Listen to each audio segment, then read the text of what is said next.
प्रिय विद्यार्थियों, हमने नागरिकता के भाग 1 में ये देखा था कि नागरिकता कितने प्रकार की होती है और हमने नागरिकता कहाँ से ग्रहण की है। अब मैं आपको इसके आर्टिकल 1 बाय 1 एक एक करके मैं आपको पढ़ाऊँगा, लेकिन सबसे पहले मैं आपको बताना चाहूँगा कि भारत में नागरिकता प्रदान कौन करता है। तो भारत में नागरिकता प्रदान करने का, देखो नागरिकता की अगर हम बात करें तो इसमें एक शब्द है और ये शब्द है नागरिक शब्द। अब नागरिक शब्द की अगर मैं बात करूं तो कोई भी नागरिक हमारे घर में रहता है, तो घर में जब भी कोई व्यक्ति रहता है तो ये सिंपल सी बात है कि भारत का गृह मंत्रालय हमें नागरिकता प्रदान करता है। अब दूसरी चीज ये है कि ये नागरिकता का प्रावधान भारत में कब से लागू है। तो नागरिकता का प्रावधान हमारे भारत में पहला जो हमारे पास सबसे पहली चीज आती है, संविधान के लागू होने से। संविधान के लागू होने से अगर ये बात करूं तो भारत का संविधान वैसे तो 26 जनवरी 1950 को पूर्ण रूप से लागू हुआ था, लेकिन सबसे बड़ी बात यह है नागरिकता संबंधित पूरे प्रावधान हमारे पास संविधान के निर्माण के साथ ही प्रारंभ हो गए थे और ये हुआ था 26 नवंबर 1949, जब भारत में ये नागरिकता का भाग 2 भी आर्टिकल 5 से 11 तक के लिए लागू कर दिया गया था। तो हम देखते हैं आर्टिकल नंबर 5। आर्टिकल नंबर 5 क्या बता रहा है कि संविधान के प्रारंभ होने पर नागरिकता। जब भारत का संविधान प्रारंभ हुआ था, तो प्रारंभ की अगर मैं बात करूं तो डेट होगी हमारे पास 26 नवंबर 1949। हम ये नहीं कह रहे कि भारत का संविधान लागू कब हुआ था। लागू आपको अच्छी तरह पता है, भारत का संविधान लागू 26 जनवरी 1950 को हुआ था, लेकिन बात आ रही है संविधान के प्रारंभ होने से।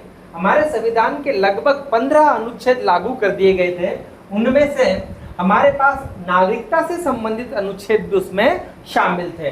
तो संविधान के प्रारंभ पर नागरिकता, मतलब अगर क्वेश्चन आ जाए कि भारत में नागरिकता का प्रावधान कब से प्रारंभ है, तो आंसर क्या होगा 26 नवंबर 1949 से, जिस दिन हमारे भारत का संविधान बनकर तैयार हुआ था।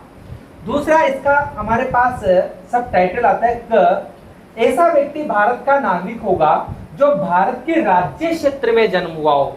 अर्थात जो मैंने आपको भारत क्षेत्र या राज्य क्षेत्र समझाया था, पूरी बाउंड्रीज बताई थी, अगर किसी व्यक्ति का जन्म भारत के इस राज्य क्षेत्र में हो रहा है तो भारत का नागरिक होगा।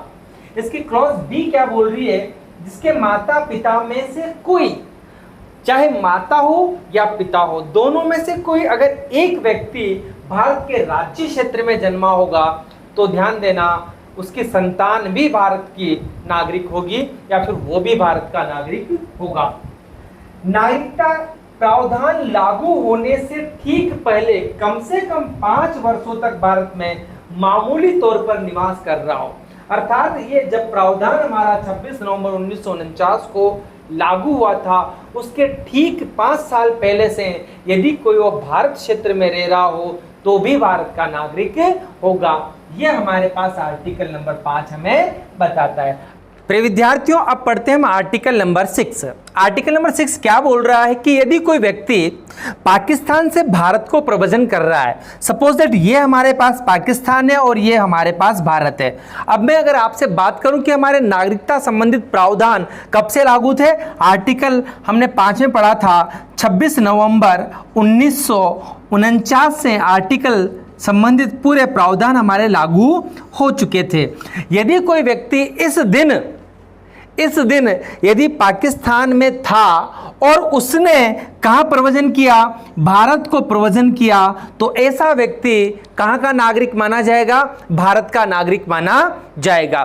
दूसरी कंडीशन क्या थी, यदि कोई व्यक्ति 19 जुलाई 1948 को अगर उस समय भारत में पिछले 6 माह से मामूली तौर पर अगर भारत में रह रहा हो तो ऐसा व्यक्ति भी भारत का नागरिक माना जाएगा। लेकिन कई व्यक्ति इस डेट के बाद, इस दिनांक के बाद अगर भारत आते हैं और यहाँ अगर उन्होंने अप्लाई किया हो नागरिकता संबंधित प्रावधानों के लिए, तो ऐसे व्यक्ति को कम से कम 6 माह भारत में रहना होगा, उसके बाद वो अप्लाई कर सकता है। आर्टिकल 6 के साथ आर्टिकल 5 यथावत रहेगा, मतलब वो व्यक्ति जो भारत के नागरिक हैं। आर्टिकल 6 में वो व्यक्ति हैं जो पहले पाकिस्तान में, मतलब वर्तमान में जो पाकिस्तान है, और उन्होंने पाकिस्तान से कहां प्रव्रजन किया है, भारत में वो व्यक्ति आए हैं। आर्टिकल 6 इसके बारे में बताता है। प्रिय विद्यार्थियों, अभी हमने आर्टिकल 5 और आर्टिकल 6 समझा। आर्टिकल 5 और 6 के यथावत रहते हुए आर्टिकल 7 क्या बात कर रहा है कि यदि कोई व्यक्ति 1 मार्च 1947 को ऐसे स्थान पे रह रहा हो जो भारत क्षेत्र कहलाता हो, और उस व्यक्ति ने अगर यहाँ से पाकिस्तान को प्रव्रजन किया है, तो ऐसा व्यक्ति अब भारत का नागरिक नहीं माना जाएगा। ये हमारे पास आर्टिकल 7 बोल रहा है। आर्टिकल 5 आपने समझा। आर्टिकल 6 में पाकिस्तान से भारत को प्रव्रजन करने वाले व्यक्ति थे, और आर्टिकल 7 में भारत से पाकिस्तान को प्रव्रजन करने वाले व्यक्ति थे। तो ध्यान देना, 5 और 6 के भारत के नागरिक रहेंगे, आर्टिकल 7 में भारत के नागरिक नहीं रहेंगे। प्रिय विद्यार्थियों, अब हम देखते हैं आर्टिकल नंबर 8। आर्टिकल नंबर 8 बहुत सिंपल है। क्या बोल रहा है?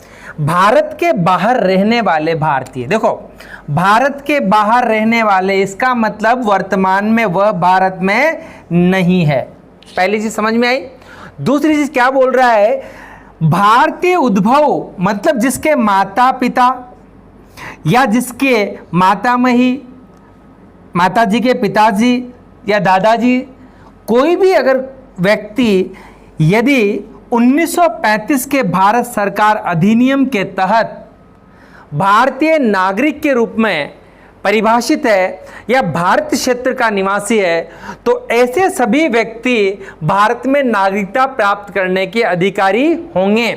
यदि वह व्यक्ति संबंधित देश के, अगर हमारे वहाँ राजनयिक या एम्बेसी में अगर इस हेतु अप्लाई करते हैं, तो उन्हें भारत की नागरिकता प्रदान कर दी जाएगी। तो आर्टिकल नंबर 8 क्या बोल रहा है? भारत के बाहर रहने वाले, मतलब अभी भारत में नहीं है, लेकिन उद्भव क्या है? भारत का है। उनके माता पिता, दादा दादी, नाना नानी कहाँ के रहने वाले हैं? भारत के रहने वाले हैं। और ऐसा परिभाषित भारत क्षेत्र कौन सा परिभाषित? 1935 के अधिनियम में परिभाषित हो। तो ध्यान देना, ऐसे सभी व्यक्तियों को नागरिकता दी जा सकती है।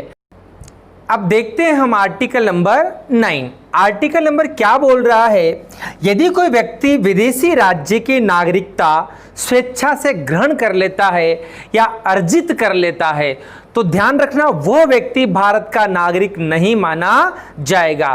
कहने का तात्पर्य आर्टिकल 5, आर्टिकल 6 और आर्टिकल 8 जो भारत में नागरिकता का प्रावधान प्रदान कर रहे हैं, तो आर्टिकल 9 में ऐसा व्यक्ति भारत का नागरिक नहीं माना जाएगा जो स्वेच्छा से किसी दूसरे देश की नागरिकता को ग्रहण कर लेता है। यह हमारे पास आर्टिकल 9 इस बात को उल्लेखित करता है।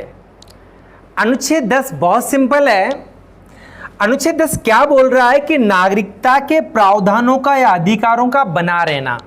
इसका मतलब यह है कि जो कोई व्यक्ति, इसके पूर्व में जो आर्टिकल हमने पढ़े हैं उनके तहत यदि भारत का नागरिक है और संसद द्वारा यदि कोई विधि बनाई जाती है, तो वह भारत का नागरिक ही बना रहेगा। यह बोल रहा है हमारे पास आर्टिकल नंबर 10।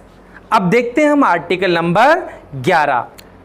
अनुच्छेद नंबर 11 जो कि हमारा अंतिम अनुच्छेद है, इसमें यह बताया गया है कि जो संसद है वो संसद द्वारा नागरिकता के जो अधिकार हैं उनको विधि द्वारा विनियमन किया जाएगा। अर्थात कहने का तात्पर्य यह है कि नागरिकता संबंधित अर्जन से संबंधित कोई प्रावधान हो, उसकी समाप्ति से संबंधित कोई प्रावधान हो, ऐसे सभी प्रावधान संसद द्वारा विधि जो बनाई जाएगी उसका अल्पीकरण नहीं कर सकते, अर्थात संसद द्वारा मान्य ही कानून सर्वे सर्वा होगा।